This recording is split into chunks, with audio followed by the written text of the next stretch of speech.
Hello YouTube, I'm Michael Morgan. This is Retro Reviews. Thanks for joining me today. Today I'm going to be doing the first part of a series called Star Wars Worst to First. Before I get into the review, as always, make sure that you subscribe to the channel, hit that like button on this video, and share this video. Okay, before we get started, just a couple of quick caveats. There will be heavy spoilers ahead.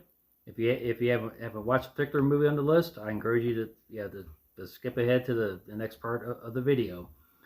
And it also, my review is going to be limited to the live action, the Star Wars movies. So, of course, the 9 movies and the 3 trilogies, the 2 standalone movies, Rogue One and Solo: A Star Wars Story. And so, on this list, you're not going to find the animated Clone Wars movie, nor will you find the 2 made-for-television Ewok movies that were broadcast in the mid 1980s after Return of the Jedi. Okay, with that out of the way, let's get to our list at number 11, bringing up the rear, The Rise of Skywalker. I mean, I can't sugarcoat it. This movie is hot garbage.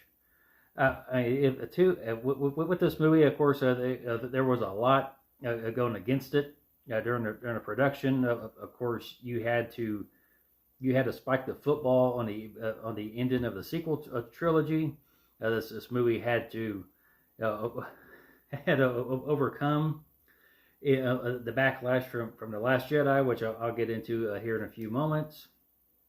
And two, you also had the unfortunate, untimely passing of Carrie Fisher, and so which from what I've read over the years about this movie is that this 9th movie was supposed to be a Princess Leia centered movie, just as The Force Awakens was a kind of a Han Solo movie, and The Last Jedi focused on Luke Skywalker. This was supposed to focus on Princess Leia.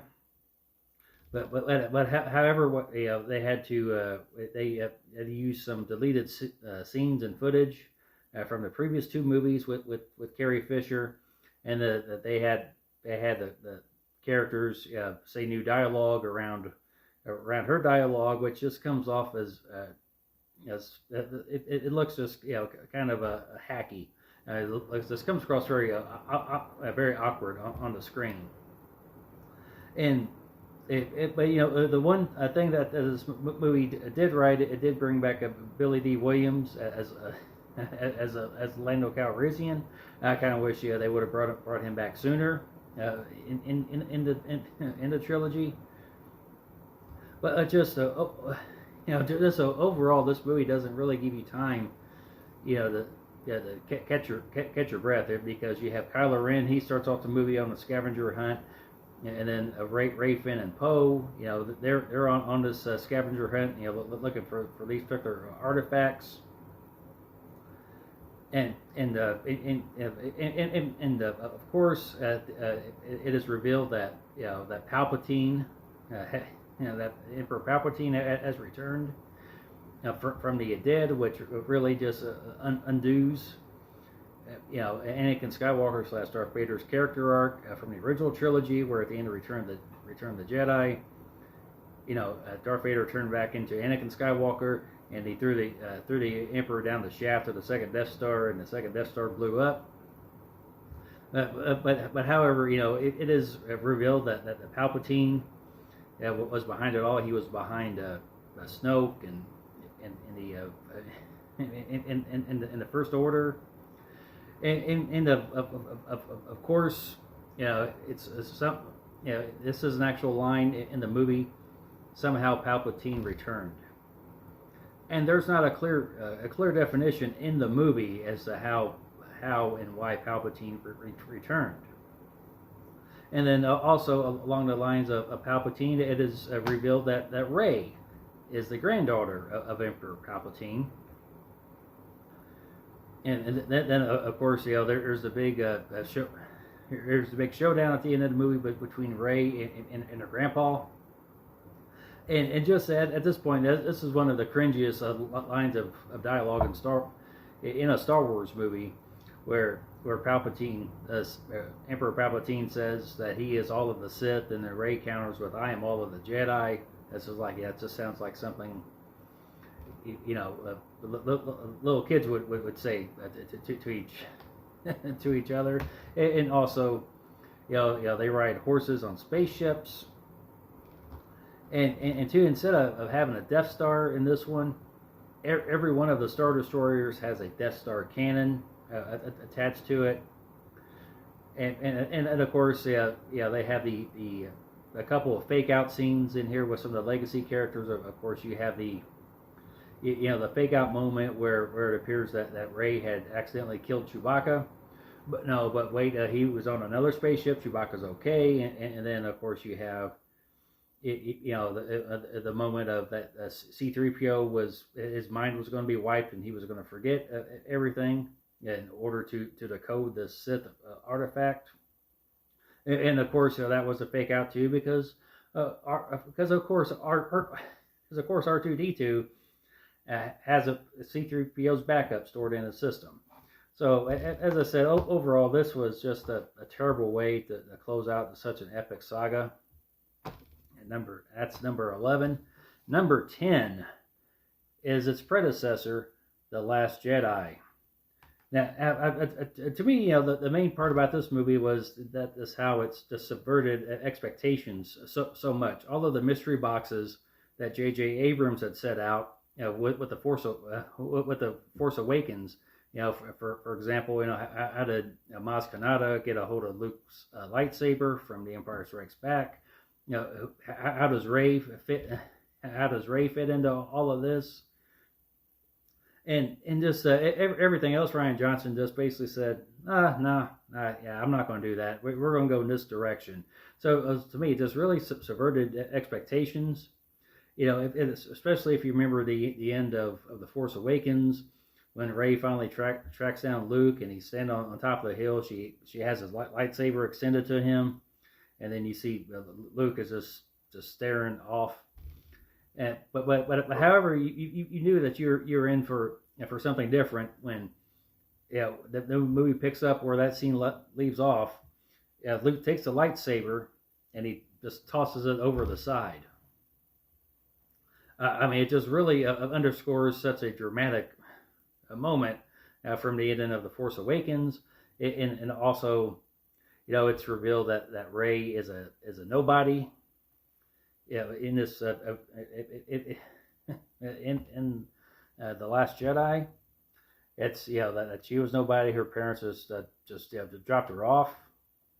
But of course, the Rise of Skywalker retcons that retcon and says no, that she's the granddaughter of Emperor Palpatine, and also just how Luke Skywalker is portrayed in this movie, because from the original trilogy, Luke Skywalker is just so optimistic. He always believes that he could turn Darth Vader, his father, from the dark side, that they're still good in Darth Vader. But however, there's a scene in here where Luke senses the dark side rising in his nephew Ben Solo, who is also Kylo Ren, and then Luke just impulsively he lights his lightsaber and he's going to attack his nephew, which of course what goes against the character of Luke Skywalker, and also the whole scene on Canto Bight, that also slows down the movie where Finn and Rose go on this side mission to look for this code breaker. And ultimately, that side plot goes nowhere in the movie. It just really slows things down. And of course, you have another fake out death in this scene where Kylo Ren attacks Leia's ship, and she is the hull of the ship is blown out, and she's sucked out into space. But of course, she uses the Force and brings herself back into the ship, and she spends a majority of the movie in a coma. But the one part of the movie that I did enjoy was the fight between Luke Skywalker and Kylo Ren, where it's revealed that that Luke didn't show up in person; he was projecting himself in the Force. But overall, this movie just really subverted your expectations, and and it is a very weak entry into the series. Okay, at number 9, we have Attack of the Clones, the first from the prequel series. There's there's certain parts of the movie that kind of just highlight where you could have had a better movie. You have the whole side plot with the bounty hunters. I think it could have gotten a little more into the a little more of the grittier, seedier side of what was going on. Of course, you have there's a villain in the series. The legendary Christopher Lee portrays Count Dooku. And to just with the characters that Christopher Lee has played over the years, he really does bring he gives a great performance with the material that he's given. He brings a certain gravitas to the role. It's revealed that Count Dooku was Qui-Gon Jinn's a teacher in the Force. And of course, there's the lightsaber battles between Obi-Wan and Anakin and Count Dooku, and also there's a fight between Yoda and Count Dooku. Which of course is a CGI Yoda, and two, it kind of takes you out of the movie a little bit, because Yoda is always portrayed as this really feeble old man. All of a sudden he's just jumping around like he's in a pinball machine. But two, also one of the things that I did like about Attack of the Clones is the arena scene where the Jedi and the clones show up, and you have the big battle. I thought that was a great battle. It was had great scale to it. And two, and also the love story, the burgeoning love story between Anakin and Padme was kind of underwhelming. I thought at parts Anakin kind of came off kind of creepy toward Padme, and it wasn't. It was more of a Stockholm syndrome type of romance where Padme fell in love with her captor, more than two young people, being in love with each other. Okay, at number 8, we have The Phantom Menace, Episode 1. I remember when this movie came out, just the hype that was surrounding this movie. This was the first Star Wars movie in theaters in 16 years, because we haven't seen anything in Star Wars at the theaters since 1983. In 1999, there was just this build-up. And just as big as the build-up was the backlash against the Phantom Menace, which, as you watch it years later, I don't think that the movie is as bad as people portrayed it. Of course, it is slow in parts. Jar Jar Binks is highly annoying. But and also the pod race scene, it kind of goes on a little longer than it should. And then of course you have all the political discussions that are leading to the blockade on Naboo and the taxation of trade routes, and you have the no confidence vote in the Chancellor. If this movie is aimed toward children, it'd be like having your kid watch C-SPAN. But but too, one of the things that I did enjoy in the movie, of course, was the lightsaber fight between Qui-Gon Jinn and Obi-Wan Kenobi against Darth Maul. I thought that scene was really great. Great score by, of course, by John Williams there with the music from the Duel of the Fates. Too, and I think one thing, a missed opportunity. For the prequel trilogy, was maybe have Darth Maul be the main bad guy for those 3 movies, and he is confronted, in the third movie, or at least in the second, in the second movie, because I think we were just robbed of a good, of just a great menacing villain in the Phantom Menace. His time in the series was just too short. Okay, at number 7, we have The Force Awakens.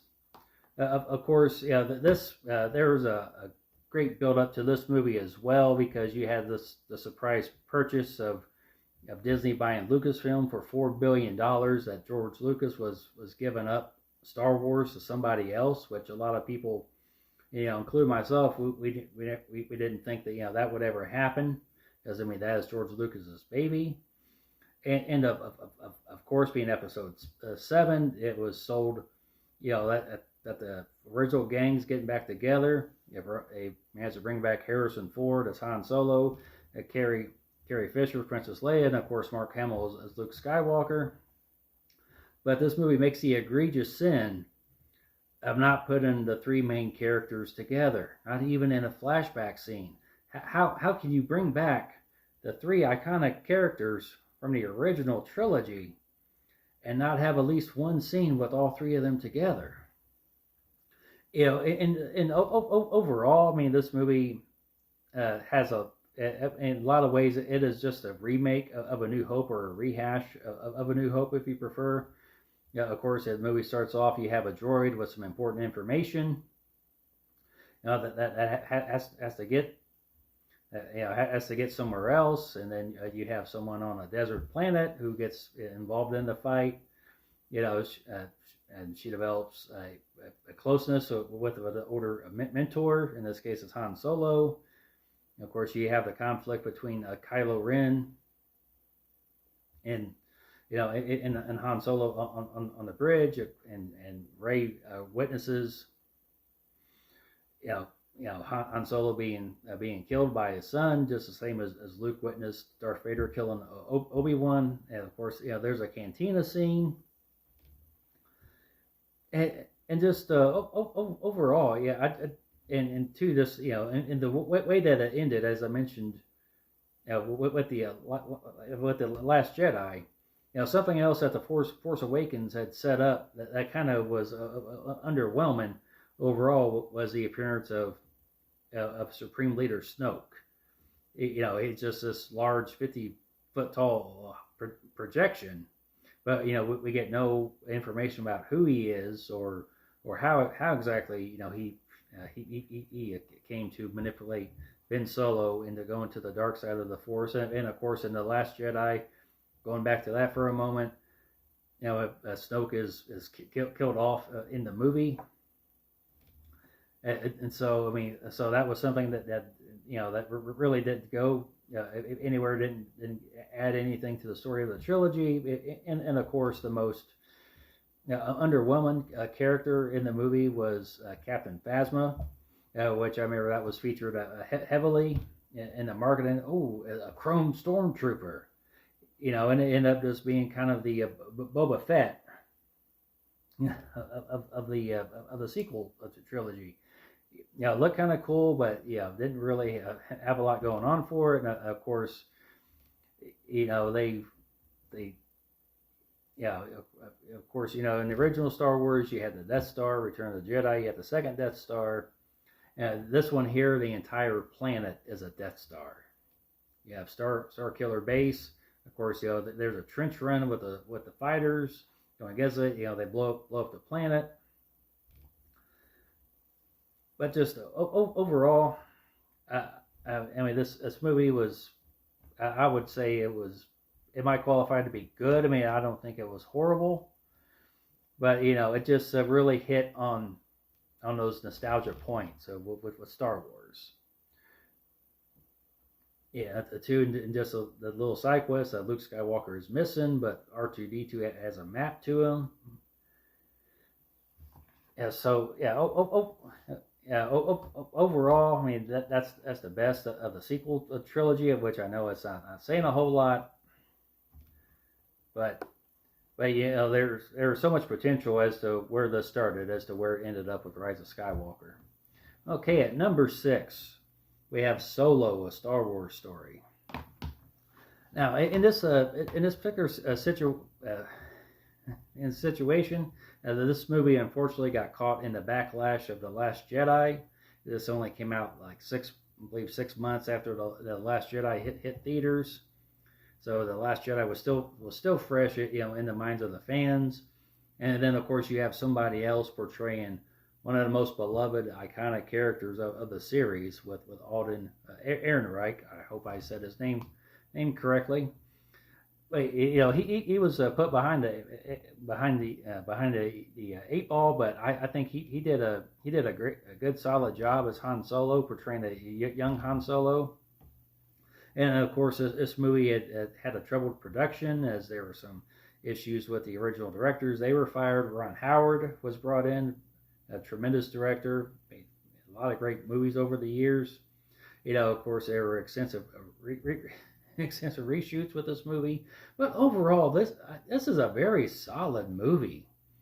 I mean, it's not great, but it's not terrible either. And I think at some point though, with the problems with the script, I mean, there's kind of like two movies that are converged into one. That if you separated those two ideas, you'd have two great movies, because of course you have the Donald Glover, who plays a young Lando Calrissian, who in a lot of scenes really steals the show.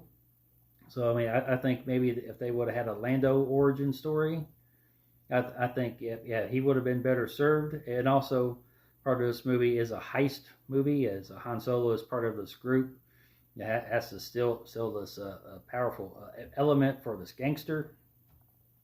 And overall, I mean, this is just a great, just a great supporting cast. I mean, not only Aaron Reich does a good job. You have Donald Glover, but you have Emilia Clarke, who plays Kira. She does a great job. You have Paul Bettany, who plays a gangster, Quinlan Voss. You have Thandie Newton and Woody Harrelson. Who doesn't like Woody Harrelson? To me, the only character I could have done without was L337, which was the droid who was voiced by Phoebe Waller-Bridge. And that character came off as kind of a Graydon, but this also hits the points of a good Han Solo origin story. And just overall, I believe, this movie is worth a second look. I mean, I would highly encourage you to rewatch Solo, a Star Wars movie. Okay, so that's the first part of the list. And here soon, I will have the movies 1 through 5 uploaded. I thank you for joining me today. Thanks for watching.